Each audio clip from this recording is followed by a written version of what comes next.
하나님, 또 새날을 주셨습니다. 어제 살았던 실적으로 평가를 받아 자격 있는 사람들만 오늘을 받는 것이라면 우리에게 오늘은 없었을지도 모르겠습니다. 부족한 어제를 살았는데, 부족하게 어제를 살았는데, 그래도 은혜로 또 다른 새날, 새로운 오늘을 받습니다. 하나님께서 다시 주신 기회라 생각하며 감사한 마음으로 오늘을 시작하게 하옵소서. 하나님, 지나온 시간을 돌아봅니다. 주님의 사랑이 곳곳에 있었음을, 순간마다 주님의 도우심이 있었음을 깨닫습니다. 이렇듯 우리는 지난 날을 돌아보고서야 주님의 은혜를 깨닫는 참으로 무딘 사람들입니다. 그럼에도 불구하고 어리석은 우리를 떠나지 아니하시고 언제나 우리 곁에서 머물러 주시는 주님께 감사를 드립니다. 오늘 하루도 하나님께서 곁에 계시지만 함께 계심을 느끼지 못하고 살아갈지도 모르겠습니다. 하지만 신실하신 주님께서 결코 저를 버리지 않으시며 떠나지 않으실 것을 믿습니다.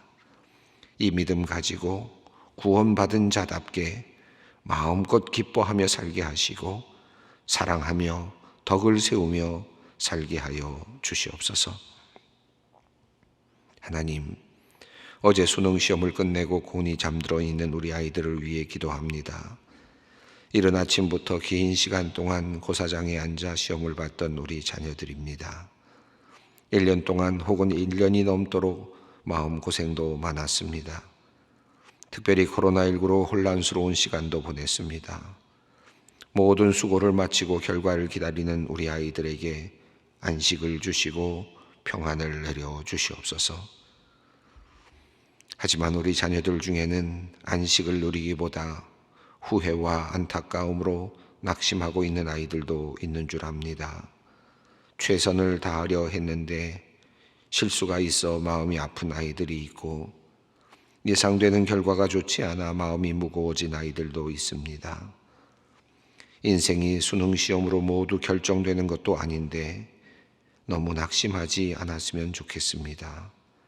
이들의 마음을 주님 지켜 주시옵소서. 나를 향한 하나님의 계획이 반드시 있다는 사실을 믿게 하여 주시옵소서. 결국 나를 사랑하시는 하나님께서 모든 것을 합력해 하셔서 선을 이루도록 하시고 계심을 믿게 하시고 나의 선한 목자이신 주님을 온전히 의지하게 하여 주시옵소서.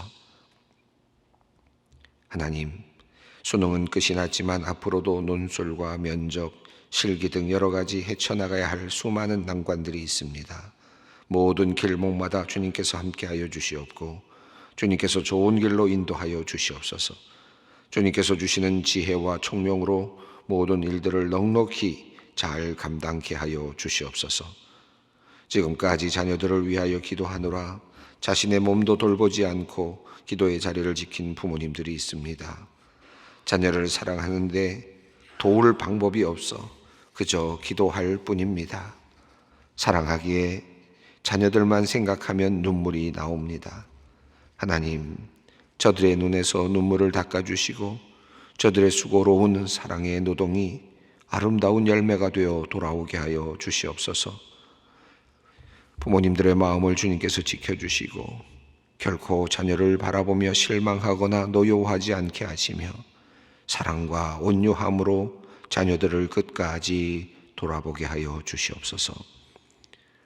하나님, 종종 우리는 갑자기 어려운 일을 당할 때 혹은 답답할 때 나도 모르게 나쁜 말로 사람들의 마음을 상하게 할 때가 있습니다. 특별히 수능이 끝나고 이런저런 결과를 놓고 부모와 자녀가 함께 이야기를 나눌 때에 혹시나 말에 실수가 없었으면 좋겠습니다. 격려하는 언어를 우리의 입술에 달아주시고 신뢰와 신뢰의 언어를 우리의 마음에 담아 주시옵소서. 그리하여 더욱 이 기간을 통해 가족이 한 마음이 되고 더 가까워지는 은혜가 있게 하여 주시옵소서. 무엇보다 가정 안에서 우리 아이들이 깊은 사랑과 위로를 경험할 수 있기를 원합니다. 가정이 아이를 품어주는 따뜻한 공간이 될 수 있도록 소망의 모든 가정을 주님께서 이끌어 주시옵소서. 하나님, 오늘도 주님께 소망의 성도들을 위하여 기도하며 그들의 사정을 아뢰입니다. 특별히 병상에 누워 하나님께 간절히 기도하는 환우들이 있습니다. 하나님을 믿는다고 하지만 늘 마음이 흔들리고 불안이 엄습하곤 합니다. 하루에도 몇 번씩 의료진의 말 한마디에 이것저것을 오고 가고 마음이 오고 갑니다. 하나님, 무엇보다 우리 성도님들의 마음이 약해지지 않게 하여 주시고 또한 믿음을 갖게 하여 주시옵소서. 기적을 베푸시는 하나님, 치유하시는 하나님에 대한 믿음으로 가득 채워 주시옵소서. 특별히 투병 중에 경험하게 되는 육체적 고통을 주님께서 면하게 하여 주시면 좋겠습니다. 환부의 통증으로 괴로워하는 모습을 보는 가족들의 마음이 무너집니다. 하나님, 오늘 하루 아파하는 모습 가족들이 보지 않을 수 있도록 주님께서 오늘 하루를 각별히 지켜 주시옵소서. 아들을 감염병으로 잃고 감당할 수 없는 슬픔 속에 있는 성도님이 있습니다.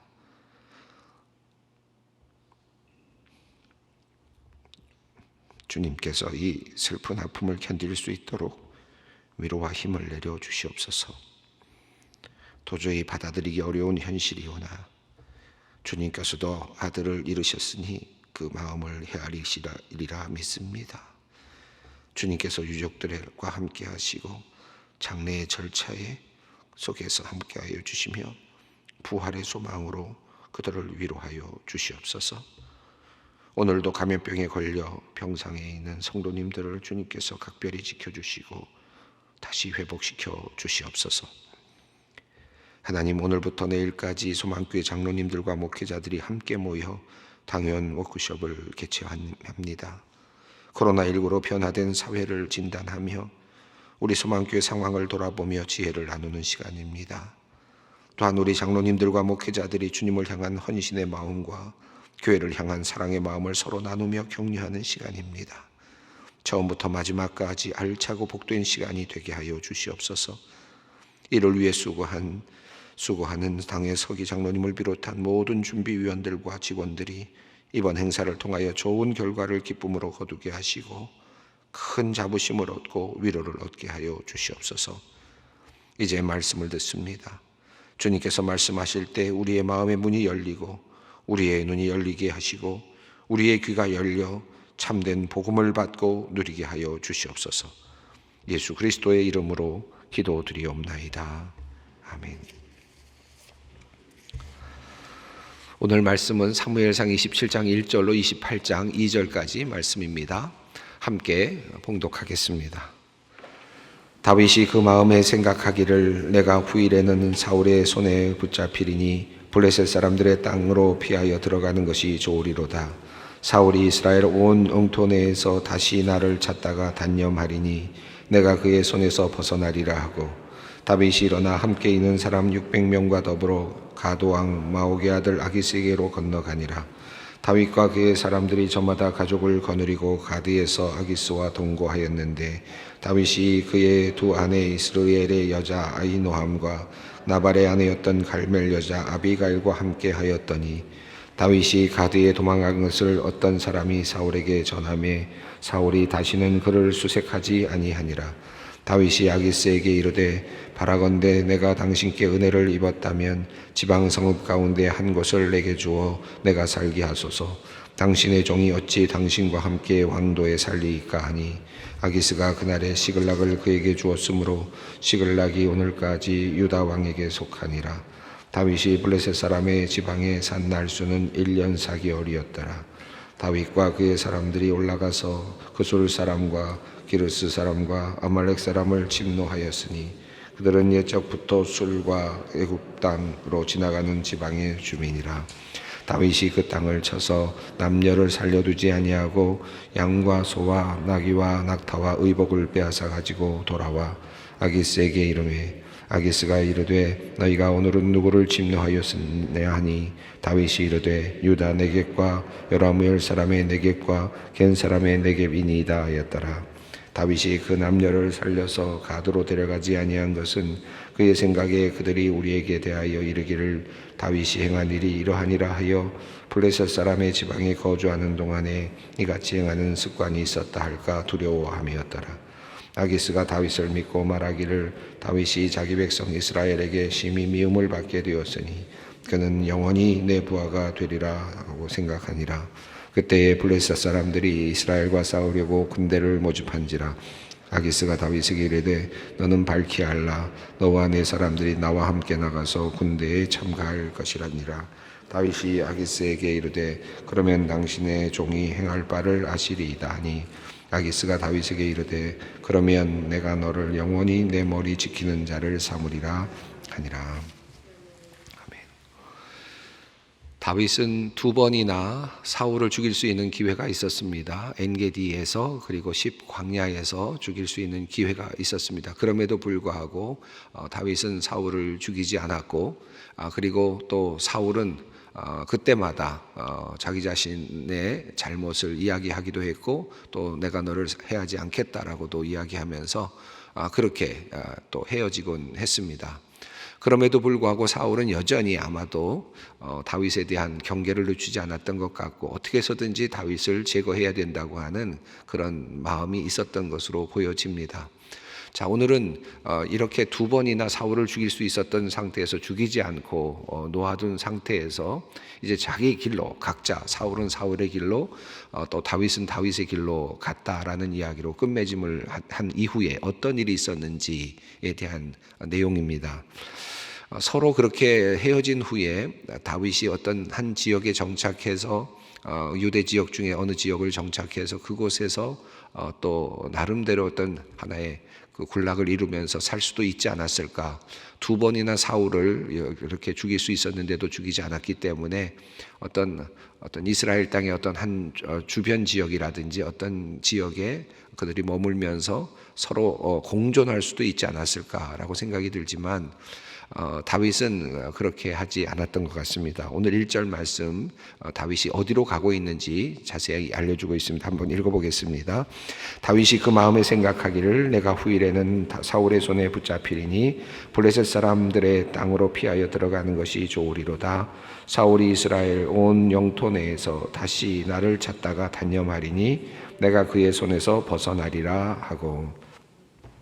다윗이 이제 이런 상태 속에서 마음의 생각을 했다라는 것입니다. 내가 후일에는 사울의 손에 붙잡히리라. 결국은 이렇게 하다가는 결국은 언젠가는 내가 사울의 손에 붙잡히겠구나 라는 생각을 했고, 그래서 내가 블레셋 사람의 땅으로 들어가는 것이 차라리 좋겠다. 다시 말하면 블레셋으로 망명하는 것이 좋겠다. 앞선 이야기 속에서 다른 신을 섬기라 라고 하는 이야기를 했는데 이것이 하나의 망명하라는 이 땅을 떠나라라고 하는 하나의 그런 수고라고 말씀을 드렸는데, 지금 다윗은 스스로 그렇게 생각을 하면서 블레셋 사람의 땅으로 내가 들어가서 잠시 망명의 길을 택하는 것이 낫겠다 라고 생각을 합니다. 그러면 사울이 나를 찾다가 결국은 단념하게 될 것이니까 내가 안전하리라 라고 생각을 한 것 같습니다. 근데 여러분, 이 생각이, 다윗의 생각이 과연 옳은 생각이었을까요? 또 하나님께서 원하시는 일이었을까요? 1절을 보면 하나님께서 명령하셨다라는 내용이 없고, 그리고 하나님께 물었다라는 내용도 사실은 없습니다. 여기 보면 다윗이 마음에 생각하기를 이라고 그렇게 되어 있죠. 충분히 하나님께서 지금 다윗을 지켜가고 계시고 지켜내고 계신다라는 사실을 여러 번에 걸쳐서 하나님은 지금 보여주셨습니다. 이미 두 번에 걸쳐서 엔게디, 그 다음에 광야에서 또 그랬고, 그 외에도 수없는 난관 속에서도 하나님께서는 다윗을 왕으로 세우시고 그를 마침내 왕으로 세워주실 것이라고 하는 그것을 확증해 가고 계셨습니다. 마지막 부분에서 사울이 다윗을 향하여 축복하면서 너의 장래가 잘 될 것이다 라고까지도 축복하는 그런 축복의 말까지도 들었습니다. 믿음으로 받아들였으면 되지 않았을까요? 좀 믿음으로 받아들이고 어디에서든지 거기서 유대 땅에서 어느 지역을 차지하고서 또는 숨어 다니면서라도 하나님께서 하실 날을 기다릴 수도 있지 않았을까 생각이 드는데, 그는 블레셋으로 지금 갔습니다. 여기 성경을 보면 마음에 생각하기를, 자기 자신이 계획을 한 겁니다. 끊임없이 계속되는 환난, 끊임없이 계속되는 공격, 끊임없이 계속되는 이런 어려움 속에서 하나님께서 분명히 나를 어떤 특별한 뜻을 갖고 나를 훈련시키고 계신다라는 사실을 알고 있음에도 불구하고 마침내 나는 하나님께서 세우신 왕으로 세워질 것이다라고 하는 것을 믿고 있었음에도 불구하고 그는 지금 과정에서 스스로 살 길을 선택하는 그런 이제 상황이 되고 말았습니다. 좀 아쉽다라는 생각이 듭니다. 이 부분에서 역시 다윗도 인간이구나라는 생각이 들고 다윗도 실수를 하는구나 라는 생각을 해보게 됩니다. 다윗의 실패는 이렇습니다. 자, 다윗은 그래서 이제 블레셋 땅으로 들어가게 되었습니다. 자, 이제 들어간 후에 어떤 일이 일어났는지 이제 성경은 말합니다. 2절 말씀입니다. 다윗이 일어나 함께 있는 사람 600명과 더불어 가드 왕 마옥의 아들 아기스에게로 건너가니라. 지난번에도 가드에 갔죠. 그리고 이미 그곳에 가서 그 아기스에게 들어갔습니다. 그때는 이 골리앗의 칼을 들고 갔었죠. 그리고 홀로 갔던 것으로 보입니다. 뭐 몇 명 정도 같이 갔을지는 모르겠지만 거의 홀로 간 듯한 느낌이 들죠. 자, 그러니까 도망자로 갔던 상황이었고, 그때 도망자로 가서 그곳에 있다가 결국은 생명의 위협을 느끼고 또 환영을 받지 못하는 상황이 되면서 미친 척하면서 결과적으로는 도망을 나오게 되는 그런 일이 있었습니다. 그때도 그곳으로 갈 이유는 없었습니다. 인간적인 하나의 나름의 어떤 하나의 판단이었던 것이며 이미 한번 실패를 했습니다. 그럼에도 불구하고 또다시 이제 가드로 들어가는 것입니다. 뭐 우리로 말하면 세상으로 들어가는 것일 수도 있겠고, 또 어떤 이것이 지금 내가 안고 있는 문제 바깥으로 나아가는, 내가 해결해야 될 문제 안에서 있지 못하고 바깥으로 도망을 하는 그와 같은 하나의 태도라고도 볼 수 있겠는데, 이번에는 다윗이 600명을 거느리고 군사를 거느리고 갔습니다. 그러니까 이것은 이제 공식적인 하나의 망명이라고 할 수 있겠고 투항이라고도 할 수 있겠습니다. 그러니까 병력을 데리고 이제 가드 왕 블레셋 왕에게 가서 투항을 하고 이제 목숨을 구하면서 그 밑에 있겠다, 부하로 있겠다라고 하는 이제 그런 제안을 한 것으로 보여집니다. 자, 이렇게 군대까지 거느리고 내려오자 아기스는 이번에는 아주 환영을 하는 듯 보입니다. 아마 그렇게 아기스가 환영을 하게 된 이유는 처음에 홀로 왔을 때는 이 친구가 와서 나에게 어떤 해코지를 할 것인가, 혹시 첩자가 아닌가, 뭐 여러 가지 생각들을 했을 거라고 생각하는데, 이후로 사울에게 계속 쫓겨다니고 있는 다윗에 대한 이야기를 들었겠죠, 아기스도. 그러니까 사울에게 계속 쫓겨다니면서 다윗이 뭐 있을 수 있는 곳이 없고 계속해서 어딘가로 몰리고 있으니까 이 친구는 결국은, 이 다윗은 결국은 사울의 적이 됐구나라는 판단을 했을 가능성이 높고, 그렇다면 내가 받아들이면 사울과 싸우는데 충분히 도움이 되겠다라고 하는 판단을 했을 수도 있겠습니다. 그러니까 아기스는 이제 정치적인 판단을 하고 자기 수하에 다윗을 이제 두는 이런 상황이 되었습니다. 자, 그때 그곳에 아히노암과 그리고 아비가일 두 여인까지도 데리고 갔다라는 내용이 3절에 나오죠. 자, 이렇게 이제 블레셋 지역, 가드 지역으로 들어가자 이제 이 이야기가 사울에게 전달이 되었습니다. 4절 말씀입니다. 다윗이 가드에 도망한 것을 어떤 사람이 사울에게 전하매 사울이 다시는 그를 수색하지 아니하니라. 자, 이제 사울은 자기의 영내에 없다는 사실을 알고는 이제 수색하지 않았습니다. 사울이 이렇게 한 데는 물론 블레셋 사람의 군대까지 쳐들어갈 만한 이유를 찾지 못했기 때문일 수도 있겠고, 다윗이 망명했다라는 말은 앞서서도 얘기했습니다마는 다른 신을 섬긴다라는 의미가 있기 때문에 망명이라는 다른 그 지역에 있는 신을 섬기는 존재로 나가는 것이기 때문에 어찌 보면 이젠 여호와의 권력, 하나님의 권력에서 벗어났다, 하나님의 뜻을 이룰 수 없다 라고 하는 그런 하나의 또 상징적인 의미도 있으니까 그런 면에서도 사울은 이제 수색하는 것을 멈췄다라고 할 수 있겠습니다. 자, 이제 물론 그럼에도 불구하고 사울은 아마 마음속에 이 하나님의 뜻이 어떻게 이루어지는가에 대한 어떤 상당한 두려움이 있었을 거라고 생각합니다. 자, 다윗이 이제 아기스와 어떤 상황에서 어떻게 지내게 되었는지 그 이후의 내용이 5절 이후에 나옵니다. 5절 말씀 있습니다. 다윗이 아기스에게 이르되 바라건대 내가 당신께 은혜를 입었다면 지방 성읍 가운데 한 곳을 내게 주어 살게 하소서. 당신의 종이 어찌 당신과 함께 왕도에 살리까 하니. 예, 아기스에게 이제 한 지방을 달라. 그러면 내가 그곳에 가서 그곳을 다스리면서 또 그곳에서 생존하면서 당신의 부하로서의 역할을 하겠다. 이제 그런 제안을 했던 것으로 보입니다. 자, 그래서 나는 당신 밑에서 있지만 왕도에 함께 살기에는 내가 적절하지 않습니다. 라고 말하면서 아마 아기스도 그랬겠죠. 600명이나 되는 군사들과 함께 왕도에 같이 산다는 것은 하나의 또 다른 두려움일 수도 있겠습니다. 멀리 보내는 것이 훨씬 더 아기스에게도 좋았겠다 생각이 들었겠죠. 자, 이렇게 제안을 하자 받아들입니다. 6절 말씀입니다. 아기스가 그날에 시글락을 그에게 주었으므로 시글락이 오늘까지 유다 왕에게 속하니라. 이 시글락은 여호수아가 시므온과 유다 족속에게 백성들에게 주었던 땅입니다. 그런데 완전히 정복을 하지 못해서 계속 미지의 땅으로 남아 있었던 그런 땅이었죠. 그래서 이스라엘 백성들이 차지하지 못했던 땅인데 다윗은 지금 어떻게 됐습니까? 이 땅을 회복하는 상황이 됐는데 그것도 결과적으로는 망명을 해서 땅을 하나 얻게 된 거죠. 그러니까 바벨론의 블레셋이죠. 블레셋의 그 아기스의 밑으로 들어가서 결과적으로는 그 밑에서 하나의 지방을 선물로 받게 되는데 그것이 결과적으로는 이제 다윗 왕의 영토가 되는 아이러니한 일이 일어나게 되었습니다. 시글락에 이제 그가 머물게 되었습니다.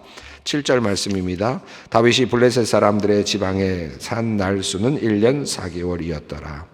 이 히브리어로는 수일들과 몇 달이었다라고 되어 있는데 이 수일들이라는 그 날을 그냥 며칠이었다는 말로 해석하면 한 몇 달 정도, 몇 달 며칠 정도였다라고 이렇게 짧은 기간으로 이해할 수도 있겠는데 또 수일들이라는 표현이 때로는 1년이라는 말을 다르게 표현하는 또 다른 수거적 개념이라고 보는 학자들도 있어서 아마 이것을 선택적으로 해석을 해서 이렇게 선택적으로 번역을 한 것 같습니다. 그래서 1년 4개월이었다 이렇게 번역을 했습니다. 대략 그 정도의 기간 동안 지금 다윗은 이 가드 왕 아래 밑에 있었다라고 볼 수 있겠습니다. 자, 다윗은 그때 시글락에서 어떻게 그럼 생존했느냐, 어떻게 살았느냐 하는 것입니다. 8절 말씀입니다. 다윗과 그의 사람들이 올라가서 그술 사람과 기르스 사람과 아말렉 사람을 침노하였으니 그들은 옛적부터 술과 애굽 땅으로 지나가는 지방의 주민이라. 예, 다윗은 그곳에 이 시글락으로 들어가서 시글락에서 그는 지금 그술 사람, 기르스 사람, 아말렉 사람을 침노했다. 그 사람들을 그런 지방에 있는 족속들을 침범해서 그들에게서 물건들을 빼앗고 또 이렇게 살았다라는 뜻이겠습니다. 수루 지역과 애굽 땅 지역으로 왕래하는 사람들이었다 이렇게 표현을 했는데요. 그술 사람, 기르스 사람에 대해서는 명료하게 성경에서 자세하게 우리가 추적할 수는 없을 정도의 그런 족속이고 아말렉 사람은 이제 계속해서 또 나오는 그런 족속이죠. 자, 아말렉 사람들을 쳤다. 이 아말렉과의 계속되는 이제 제일 큰 민족은 아마 아말렉 족속이었던 것 같습니다. 자, 그래서 길르앗에서 시글락에서 아말렉 사람들을 중심으로 그쪽을 이제 계속 공격하면서 다윗이 이제 생존하게 되는 그런 모습입니다. 자, 어떻게 그들을 공격했는지 9절 말씀입니다. 다윗이 그 땅을 쳐서 남녀를 살려두지 아니하고 양과 소와 나귀와 낙타와 의복을 빼앗아 가지고 돌아와서 아기스에게 이르매. 예, 다윗은 이제 그곳에서 살면서 아말렉 족속들을 이제 치고 그곳에서 사람들을 모두 진멸시키고 양과 소와 나귀와 낙타와 의복을 빼앗아 가지고 오곤 했습니다. 그리고 그것을 당연히 또 아기스에게도 진상을 했겠죠. 자, 지금 아기스에게 와서 자기 자신이 그렇게 공격해서 얻은 전리품들을 이제 왕에게 주곤 했던 것 같습니다. 아기스가 이제 묻습니다. 10절입니다. 아기스가 이르되 너희가 오늘은 누구를 침노하였느냐 하니 다윗이 이르되 유다 네겝과 여라무엘 사람의 네겝과 겐 사람의 네겝이니이다 하였더라. 이 네겝이란 네게부 지역인데요. 이것은 유대 지역입니다. 그러니까 지금 다윗은 거짓말을 하는 거죠. 어디를 쳤습니까? 아말렉, 그죠? 아말렉 사람들을 쳤는데, 그러니까 유대 민족이 아닌 이방 민족들을 치면서 그들을 모두 죽이고 그리고 그들의 재물을 뺏어 와서 그것을 이제 가드 왕에게, 가드를 지키고 있는 블레셋 왕에게 지금 주었는데, 네가 어딜 다녀왔느냐 그러면 유다 지방을 다녀왔습니다 라고 그렇게 이야기를 하는 겁니다. 여라무엘도 이스라엘과 친족 관계에 있는 역대상 2장에 나오는 족속이죠. 자, 그러니까 여기서는 지금 다 이스라엘 사람들, 유대 사람들을 지금 내가 공격했다라고 하는 이제 그런 이야기입니다. 자, 이렇게 거짓말을 함으로써 지금 아기스는 안심을 하게 됩니다. 자, 11절 말씀 읽습니다. 다윗이 그 남녀를 살려서 가드로 데려가지 아니한 것은 그의 생각에 그들이 우리에게 대하여 이르기를 다윗이 행한 일이 이러하니라 하여 블레셋 사람들의 지방에 거주하는 동안에 이같이 행하는 습관이 있었다 할까 두려움이었더라. 이 11절 마지막 부분은 한글로는 좀 정확하게 번역이 안 됐습니다. 내용은 이런 것입니다. 사람들을 아말렉을 침공했을 때 아말렉 사람들을 모두 진멸했다는 거예요. 왜냐하면 그들이 혹시라도 살아있으면 그들이 누군가를 통해서 가드 왕에게, 아기스에게 전해서 우리를 공격했다라고 하는 이야기가 들리면 유대를 지금 공격하고 있는 줄로 알고 있는데 그런 것들이 잘못 전달이 되면 다윗이 위험할 수도 있겠다라고 생각이 들었기 때문이라는 것입니다. 그래서 그와 같은 관례가 계속되었다. 이런 관행이 그가 블레셋에 사는 동안에 계속되었다라고 하는 뜻입니다. 영어로는 그 뜻이 정확하게 드러나고 있는데 한글로는 잘 드러나지는 않았습니다. 자, 이러면서 이제 다윗은 점점 아기스에게 신임을 얻어가기 시작하고, 이제 아기스는 이제 자기 자신의 수하에 들어온 장군으로 이렇게 생각을 하면서 이제 곧 이스라엘을 칠 생각을 하고 있습니다. 그리고 만약에 내가 이스라엘을 치게 되면 너는 나와 함께 갈 것이다 라고 그렇게 이야기를 합니다. 이제 다윗은 참 어려운 국면에 처하고 있습니다. 다윗이 함께 가게 되면 이스라엘을 쳐야 하는 이제 그런 상황이 되는데 참 어려운 상황 속에 지금 들어가고 있는 중입니다. 예, 지금 다윗이 자신의 생각을 가지고 지금 블레셋으로 다시 들어갔던 또 다른 다윗의 실패의 자리를 우리가 보고 있습니다. 늘 그렇습니다. 우리가 내 생각으로 판단하고 결정을 한다고 하지만 때로는 정말 하나님의 큰 뜻을 보지 못하고 결정할 때가 참 많습니다. 오늘 기도의 자리에서 오늘 하나님께 기도하면서 하나님께서 나에게 지혜를 주시고 은혜를 내려주실 것을 기대하면서 기도의 자리로 나아갔으면 좋겠습니다. 함께 기도합니다. 하늘에 계신 우리 아버지, 아버지의 이름을 거룩하게 하시며 아버지의 나라가 오게 하시며 아버지의 뜻이 하늘에서와 같이 땅에서도 이루어지게 하소서.